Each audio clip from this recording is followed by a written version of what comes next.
రోజుకి వచ్చి రోజు మార్చి రోజు కానీ రోజు వారంలో ఒక 4-5 సార్లు కానీ షుగర్ 60 వచ్చి తన హెల్త్ కండిషన్ తప్పి ఒకసారి కళ్ళు తిరిగి కూర్చోబెడితే చాక్లెట్లు ఇవ్వడం పంచదార ఇవ్వడం హాస్పిటల్ తీసుకెళ్ళకుండా అక్కడే ఉంచుకోవడం తర్వాత కళ్ళ చుట్టూ ఇట్లా వాటర్ వచ్చేసి ఇన్ఫెక్షన్ వస్తే దానికి కూడా డ్రాప్స్ తీసుకొచ్చి వేయటం మేము చాలా ఇబ్బంది పడుతున్నాము.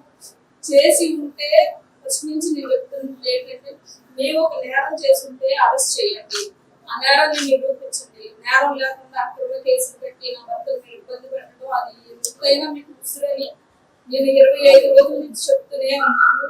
నేను ఎక్కడ గడపలేదు, దగ్గర గడపలేదు, న్యాయం కోసం న్యాయం జరిగిద్దని నేను మరి ఇక్కడ తమిళ సహాయంతో వచ్చేటువంటి ఎంపీ కాబట్టి మా పార్టీకి నేను ఇక్కడికి వచ్చి ఎస్సీ కమిషన్ కి లెటర్ ఇచ్చుకొని మేము మా సమస్యలన్నీ మేము చెప్పుకున్నప్పుడు వాళ్ళు మాకు సానుకూలంగా స్పందించారు, చేసి పెడతానని చెప్పారు.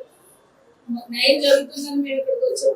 ప్రజలు ఆలోచించాలని మేము ఈ మీడియా ద్వారా మేము మాట్లాడుతున్నాం. నా భర్త నేరం చేస్తుంటే ఎక్కడైనా ప్రూఫ్ చూపించి అరెస్ట్ చెయ్యండి.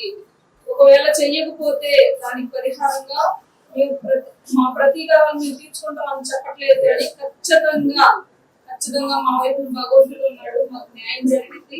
దాని మూల్యం మాత్రం దేవుడు ఏదో రూపంలో మీకు ఇస్తాడని మాత్రం నేను చెప్తున్నాను.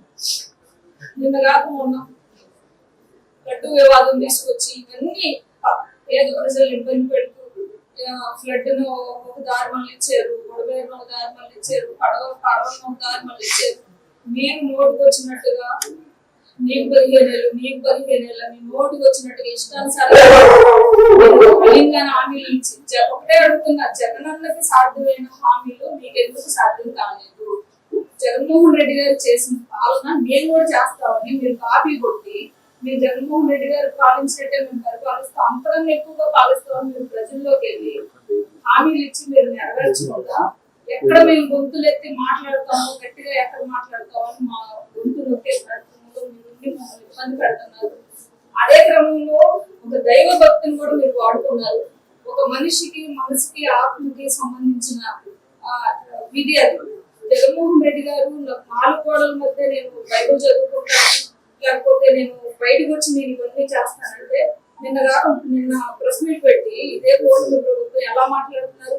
జగన్మోహన్ రెడ్డి క్రిస్టియన్, నేను హిందూని, మీరు చెప్పండి క్రిస్టియన్ కాదు నేను హిందూనని మీరు చెప్తారా అని ఛాలెంజ్ చెప్తారు. క్రిస్టియన్ ఓట్లు మీకు ఎవరికి అక్కర్లేదా?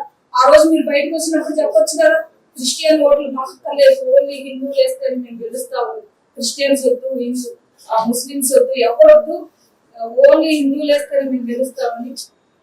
మతాలని అన్ని మతాలను గౌరవించే దేశంలో హిందూ సాంప్రదాయంలో ఏ మతాన్నైనా పూజించుకోవచ్చు, ఏ దేవుడినైనా మనం ఒక భక్తి మార్గంలో వెళ్తున్నప్పుడు మనం ఆ విధానంలో మనం బ్రతకాలి, దాన్ని గౌరవించాలనే సాంప్రదాయంలో నుంచి మానసికంగా ఒక దైవ భక్తికి మనం కనెక్ట్ అవుతున్నాం అంటే ఒక యేసు ప్రభువుని తీసుకుంటే ఆయనకి హింస దూరంగా ఉన్నట్టు మాట కంటికి వద్దు, మీరు ఈ విధంగా జీవించండి, ఆ మతం మంచిది అని అనేక మంది మనోభావాలకు ఇష్టంగా దగ్గరగా వెళ్తే దాన్ని మాట్లాడతారు. మీరు ఎలక్షన్ అప్పుడు ఏం చేస్తారు? ఎలక్షన్ అప్పుడు మీరేం చేస్తారు? బైబిల్ చదువుతారు. ఎలక్షన్ అప్పుడు మీరేం చేస్తారు? భారతదేశాలు తీసుకోవాలి, మేము అవి చేసాం ఈ చేసామని మీరు వాగ్దానాలు చేస్తారు. హిందువుల దగ్గరికి వెళ్ళినప్పుడు అన్ని మతాలని మేము గౌరవిస్తున్నాం, అన్ని మతాలను మా నాయకుడు గౌరవిస్తున్నాడు, మీరు కూడా అలానే ఉండండి. ఒక లడ్డు విషయాన్ని తీసుకొచ్చి ఒక దేశంలో ఉన్న పెద్ద టెంపుల్ మీద మీరు అబద్ధ సాక్ష్యాలు పలికి మా నాయకుడి మీద కోటి నాయకులు కలిసి ఒక్కడి మీద పడి మీరు ఎంతో ఆగం చేస్తున్నారు. రాష్ట్రంలో ఉన్న నాయకుడిని భగవంతుడు చూస్తున్నాడు, భగవంతుడు చెప్తాడని నేను ఖచ్చితంగా చెప్తున్నా. నా భర్తకు న్యాయం జరగాలని నేను ఇప్పుడు వచ్చాను. ఇక్కడ ఉన్న వాళ్ళే కాదు, దేవుడు కూడా నాకు తోడున్నాడు, నాకు సహాయం చేస్తాడని ఇంతో నేను ఉన్నాను. ఖచ్చితంగా చంద్రబాబు నాయుడు గారు చేసే అరాచక పాలనని మీకు చెప్పాలని నేను మీడియా పిలిచి మాట్లాడడం జరుగుతుంది. అయ్యా మీ అందరికీ నా కృతజ్ఞతలు, మీరు మాకు చాలా సపోర్ట్ చేశారు, నా భర్తకు సహాయం జరుగుతుంది, మేలు జరుగుతుందని నేను ఇక్కడికి వచ్చాను.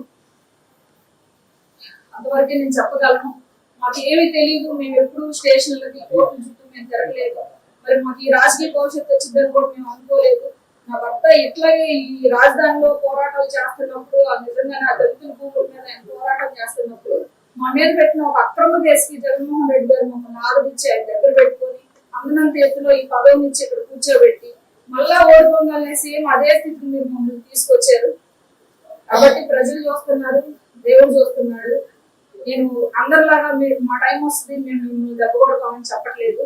భగవంతుడు ఏ టైం అయినా ఏ క్షణం అయినా ఎవరినైనా మనం తప్పు చేయలేరని ఒక వ్యక్తి మీద మోపినప్పుడు అది ఖచ్చితంగా అనుభవించి తీరాలని మాత్రం నేను చెప్తున్నాను. Thank you.